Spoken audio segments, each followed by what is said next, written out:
ശോഭയോട് ഒരുമിച്ച് എപ്പോഴെങ്കിലും പുറത്തു പോയിട്ടുണ്ടോ? ഇല്ല. ഇപ്പോഴവളുണ്ടായിരുന്നെങ്കിൽ ഒരു ദേവതയെപ്പോലെ ഞാൻ അവളെ ആരാധിക്കുമായിരുന്നു. എന്തോ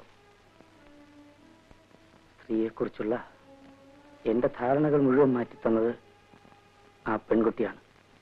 എങ്ങനെ? എന്നെ തോൽപ്പിച്ചുകൊണ്ട്. ശോഭ എഴുതി വെച്ച ആ കത്തിലൂടെയാണ് ഞാൻ ആദ്യമായി തോൽവി അറിഞ്ഞത്. തോൽക്കരുത്.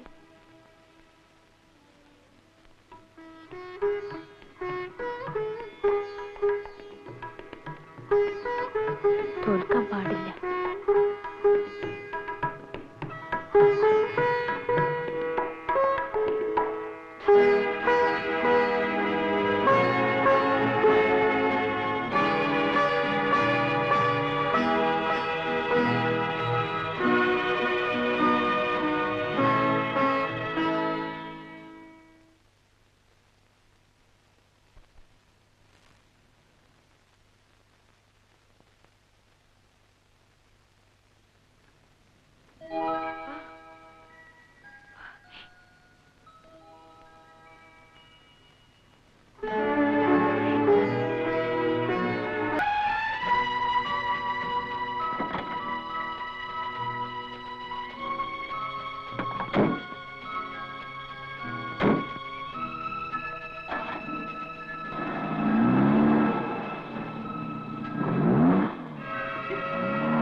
മോൻ വികൃതിയൊന്നും കാണിച്ചില്ലല്ലോ.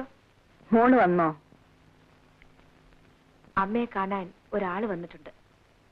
എന്നെ കാണാനോ? ആരാ മോളെ? എന്നെ കാണാൻ ആരാ? അതല്ലമ്മേ, അമ്മയൊന്ന് കാണണം. വരൂ.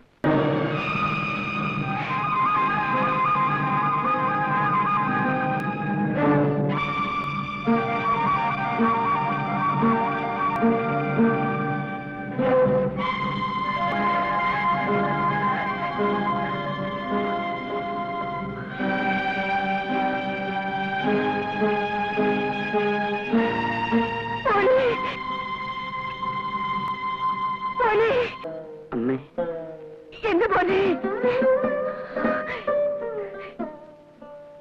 എന്റെ മോനെ, മോനെ.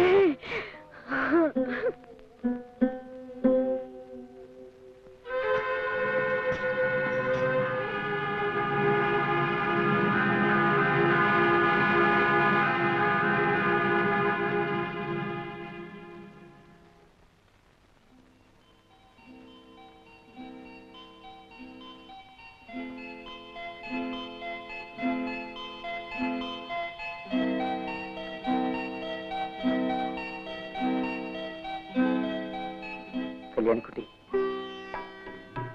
എനിക്കിന്ന് എന്തോ വലിയ സന്തോഷം തോന്നുന്നു. അമ്മയുമായി സംസാരിച്ചു കഴിഞ്ഞപ്പോ തന്നെ എനിക്കെന്തോ പറഞ്ഞറിയിക്കാൻ വയ്യാത്ത വിധത്തിലുള്ള ഒരു ഒരു ഞാനും എന്റെ അമ്മയെക്കുറിച്ച് ആലോചിക്കായിരുന്നു. എന്താ ഇത്ര ആലോചിക്കാൻ? അമ്മയ്ക്കായിരുന്നല്ലോ നിങ്ങളെക്കുറിച്ച് കൂടുതൽ. അമ്മയുണ്ടായിരുന്നെങ്കിൽ അവരായിരിക്കും ഇന്ന് ഏറ്റവും കൂടുതൽ സന്തോഷിക്കുന്നത്. കല്യാണിക്കുട്ടി, എന്റെ ജീവിതത്തിൽ നീ നേരത്തെ കടന്നു വന്നില്ലല്ലോ എന്നോർത്ത് എനിക്ക് ദുഃഖം തോന്നുന്നു. ഇനി ഞാൻ ഒരു തെറ്റും ചെയ്യില്ല. നമ്മുടെ ജീവിതത്തിൽ പ്രശ്നങ്ങളേ ഉണ്ടാവില്ല.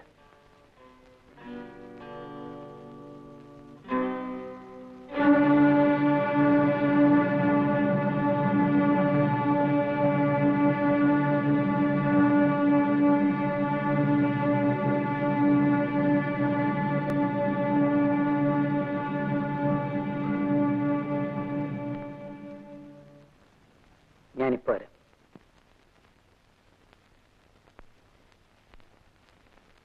വരട്ടരുത്. നമ്മുടെയൊക്കെ ആയുസ് ഒരു പിച്ചാത്തിപ്പിടിയിൽ ഒതുങ്ങുന്നതാ. അത് മറക്കരുത്. നീ എന്ത് ചെയ്യുന്ന? എനിക്ക് ചാവാൻ മടിയില്ല. അത് ജയിലിൽ കിടന്നായാലും എനിക്കൊരുപോലെയാ. പക്ഷേ സാറിനതല്ല, ക്ഷീണമാ. വീട്ടിൽ തന്നെ കിടന്ന് ചാകണമെന്ന് നിർബന്ധം പിടിക്കുന്നതാ ബുദ്ധി. കാശ് തരാൻ മനസ്സിലെങ്കിൽ ആ വിവരം പറ, തുറന്നു പറ, ഞാൻ പോയേക്കാം. സാറിനെ പോലെ പഠിപ്പും വിദ്യാഭ്യാസമൊന്നും എനിക്കില്ലായിരിക്കും. പക്ഷേ ഞാൻ തന്തയ്ക്ക് പുറന്നവനാ, സാറിനെ പോലല്ല. ഹസൻ, ഇവിടെ വരൂ.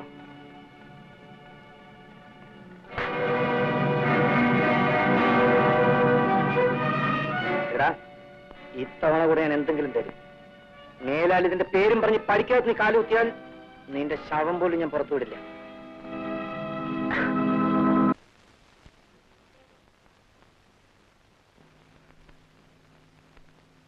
ഇന്ന് സാധ്യമല്ല എന്ന് പറഞ്ഞാൽ പിന്നെ ഒരിക്കലും സാധ്യമല്ല എന്നർത്ഥം എടുക്കരുത്. ഇന്നെന്തുകൊണ്ട് സാധ്യമല്ല? കുഞ്ഞെ, എനിക്ക് ആ ചോദ്യം ഇഷ്ടപ്പെട്ടില്ല. ഞാൻ സൗജന്യമൊന്നും ആവശ്യപ്പെട്ടില്ല. അവകാശമാണോ? അതെ.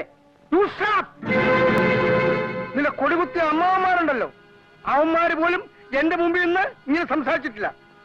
പിന്നെ ഇന്നലത്തെ നീ മനുഷ്യനെ നാണം വേണം. കൊടുക്കാനല്ലേ മനസ്സ് കവരാൻ. ശരിക്കൊന്ന് ഉറങ്ങണം. യുമക്കോ ക്ഷമിക്കണം, ഞാനെല്ലാം കേട്ടു. കേട്ടല്ലോ? ആ, നന്നായി. എന്തിനാ പണമെന്ന് അറിയാമോ? അറിയാം. ഒരു ടാക്സി ഡ്രൈവർക്ക് കൊടുക്കാൻ. അതെന്തിനാണെന്ന് അറിയാമോ? അതും അറിയാം. എന്തിനാ? ക്രോസ് ചെയ്യാണോ? അത് വേണ്ട. ഉടമസ്ഥൻ മുതൽ ചോദിക്കുക, സൂക്ഷിപ്പുകാരൻ വരട്ടുക. അത് കൊള്ളാം, അസലായിട്ടുണ്ട്. വേണമെങ്കിൽ ഞാൻ എല്ലാം കൂടെ വാരിക്കൊലിയും കൊടുത്തേക്കാം. എനിക്കെന്തിനാ? എല്ലാം കുഞ്ഞിന്റെ മുതലേ. ഞാൻ വെറും ഒരു ട്രസ്റ്റി. ട്രസ്റ്റി? 10-35 വയസ്സായ ഒരു മനുഷ്യന്റെ സ്വത്തുക്കൾക്ക് ഒരു ട്രസ്റ്റി?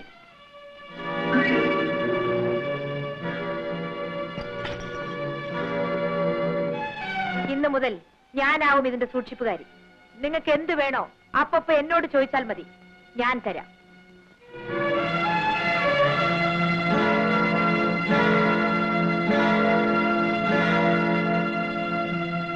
ശശി, ഇങ്ങ് വരൂ. ഈ വീട്ടിൽ മേലാൽ പുറത്തുനിന്ന് ആഹാരം കൊണ്ടുവരാൻ പാടില്ല, പറഞ്ഞേക്കാം. മണി, എന്റെ അനുവാദം കൂടാതെ ഇവിടെ നിന്ന് ആരും കാർ വെളിയിൽ എടുക്കാൻ പാടില്ല, മനസ്സിലായോ? എന്താണ്?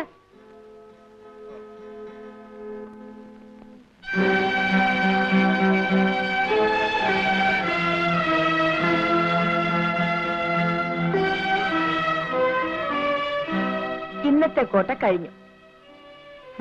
ആ ഡ്രൈവർ പോയോ? പാവം, വല്ലതും കൊടുക്കാമായിരുന്നു.